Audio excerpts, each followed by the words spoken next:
বাচ্চা হবে ওর মা কাছে চলে যাবে। আমি রিমু বললাম, আমি সুমাইয়া রিমু বললাম। যত ঘটনা যেহেতু হয়ে গেছে আর জীবনও বিয়ের নাম নিব। শুনলাম সুমাইয়া রিমুর নাকি ডিভোর্স হয়ে গেছে। কক্সবাজার যাওয়ার জন্য সে আবার নতুন একটি ক্লায়েন্ট খুঁজতেছে। বাজারের বাসে ওইটা লইছি কেবিন রুম। শয়তানি করতে করতে মিডিয়া একসময় ভাইরাল হয়েছিল, আবার এতটাই শয়তানি হয়ে গেছে যে নিজের স্বামীকেও ছেড়ে দিয়েছে। ভাইরাল হওয়ার নেশায় সে আর কত কি করবে।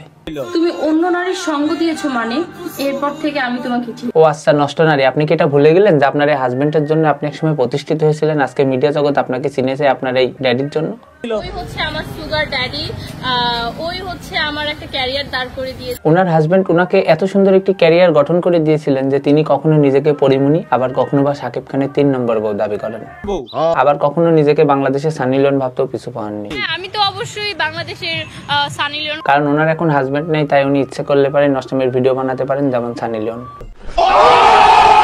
আপনাদের কষ্ট করার কোনো দরকার নেই, আমি মনে করিয়ে দিচ্ছি। এই যে হাঙ্গা সাংবাদিকের কাছ থেকে শাকিব খানের নাম্বার নিয়ে সুমাইয়া রিমু, বিগত দিনে এই সুমাইয়া রিমু সোশ্যাল মিডিয়ার পরিবেশ এতটা নষ্ট করে ফেলেছে যে সানি লিওন, মিয়া খলিফা তারাও নীল ভিডিও বানিয়ে তাদের পুরো ক্যারিয়ারে সোশ্যাল মিডিয়ার পরিবেশ এতটা নষ্ট করতে পারে নাই। সুমাইয়া রিমু এদিক থেকে কিন্তু এগিয়ে। এবং একটা আশ্চর্য করা বিষয় হচ্ছে এই সুমাইয়া রিমু নীল সিনেমা না করেও উল্টাপাল্টা কথাবার্তা বলে সোশ্যাল মিডিয়াতে হয়ে গেছে এখন কোটি টাকার মালিক। কি বলেন? আমি এতটুকু একটা মেয়ে কিভাবে কোটি টাকার মালিক? এনাকে আমরা সোশ্যাল মিডিয়াতে যতটা চিনি এবং জানি, এর পিছনে পুরো ক্রেডিট হচ্ছে এর হাজবেন্ড মানিক, যিনি কিনা তার এই ডানা পাকাটা পরে সুমাইয়া রিমুকে হারিয়ে এখন দেবদাসের মতো রাস্তায় ঘুরছে। পাখির যখন চোখ ছিল না চক্ষু দিলাম তাহারে, এখন পাখির চোখ হয়েছে অন্ধ বলে আমার। এই সুদনায় নিজের বউয়ের আহার মেটাতে না পেরে নিজের বউকে ছেড়ে দিয়েছে অন্য মানুষের বিছানায়, না মানে সিনেমা তৈরি করার জন্য আর কি। এখন ওনার বউ সিনেমায় অভিনয় করতে করতে বাস্তবে একই ধরনের অভিনয় শুরু করেছে, যার ফলস্বরূপ ক্লায়েন্টের সঙ্গে কক্সবাজার গিয়ে এসে মানিককে ডিভোর্স দিয়ে দেয়। মিডিয়াতে এসে সে ভালো কিছু করুক বা খারাপ কিছু করুক আর ওরা জন্য নাচ করুক, সমস্ত ক্রেডিটই কিন্তু তার হাজবেন্ড মানিকের। আমাদের এই দুলাভাই কিন্তু সুমাইয়া রিমুকে এই জায়গা থেকে আজকের এই জায়গাতে নিয়ে আসছে।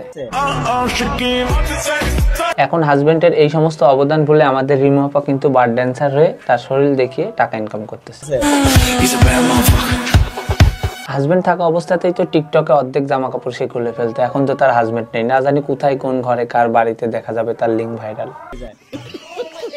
এখন কথা হচ্ছে এই দুইটা চুদিলিং পাওয়া মানসিক রোগীর তো একটা বাচ্চা থাকার কথা, সে বাচ্চাটা এখন কোথায়? আর বাচ্চাটার জন্য আপনাদের খারাপ লাগার কিছু হয়নি, বিকজ তার মা এখনো মরে যায়। মার কাছে থাকে বাচ্চা, আবার বাপেও নাকি মাঝে মধ্যে দেখা করতে আসে, তাহলে ভাই সবই তো ঠিক আছে, তাহলে প্রবলেম কোথায়? আমার আর আমার এক্স এর ভিতরে প্রবলেম হয়ে। ভাই বিশ্বাস করেন এই সমস্ত কিছু ছিল তাদের একটা নাটক, 2 দিন পরে এসে বলবে যে আমাদের সমস্ত কিছু ঠিক ছিল, জাস্ট ভিউ নেওয়ার একটা ধান্দা। থাকবে আমার হাজবেন্ড সাথে থাকবে, ওইটাই আমার কাছে অনেকদিন ধরে এই মালটার একটা প্রমোশন হচ্ছে না, আবার তার হাজবেন্ডের কারণে তার ক্লায়েন্টের তার উপর থেকে রুচি হারাচ্ছে, যার কারণে তার এখন ক্লায়েন্ট কম। তো সবকিছু মিলে ডিভোর্সের একটা নাটক করে বড় অঙ্কের একটা টাকা ইনকাম করার ধান্দা। যাদের একটু টাকা পয়সা আছে এবং নিচের আলুর দোষ আছে তাদেরকে বলতেছি, নিজের বাথরুমে গোসল করেন, সাগরে গোসল করার চিন্তাধারা বাদ দেন। লোভে পড়ে সাগরে গোসল করে এসে দেখবেন নিজের বলতে আর কিছুই নেই, ধন সম্পদ সবই হারিয়ে ফেলেছেন।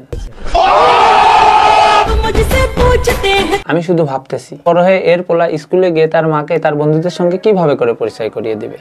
আপনারা কেউ জানেন? যদি জেনে থাকেন অবশ্যই কমেন্ট করে জানান। আজকের ভিডিও এই পর্যন্তই। যদি ভিডিওটি ভালো লেগে থাকে তাহলে অবশ্যই লাইক, কমেন্ট, শেয়ার করুন। যদি কেউ ফেসবুক থেকে দেখে থাকেন তাহলে ফলো করুন, যদি ইউটিউব থেকে দেখে থাকেন তাহলে সাবস্ক্রাইব করুন। আবার আপনাদের সঙ্গে দেখা হবে নতুন কোনো ভিডিও নিয়ে, নতুন কোনো টপিক নিয়ে, নতুন কোনো টাল্টে পাল্টে কাহিনী নিয়ে। আজকের মতো আল্লাহ হাফেজ।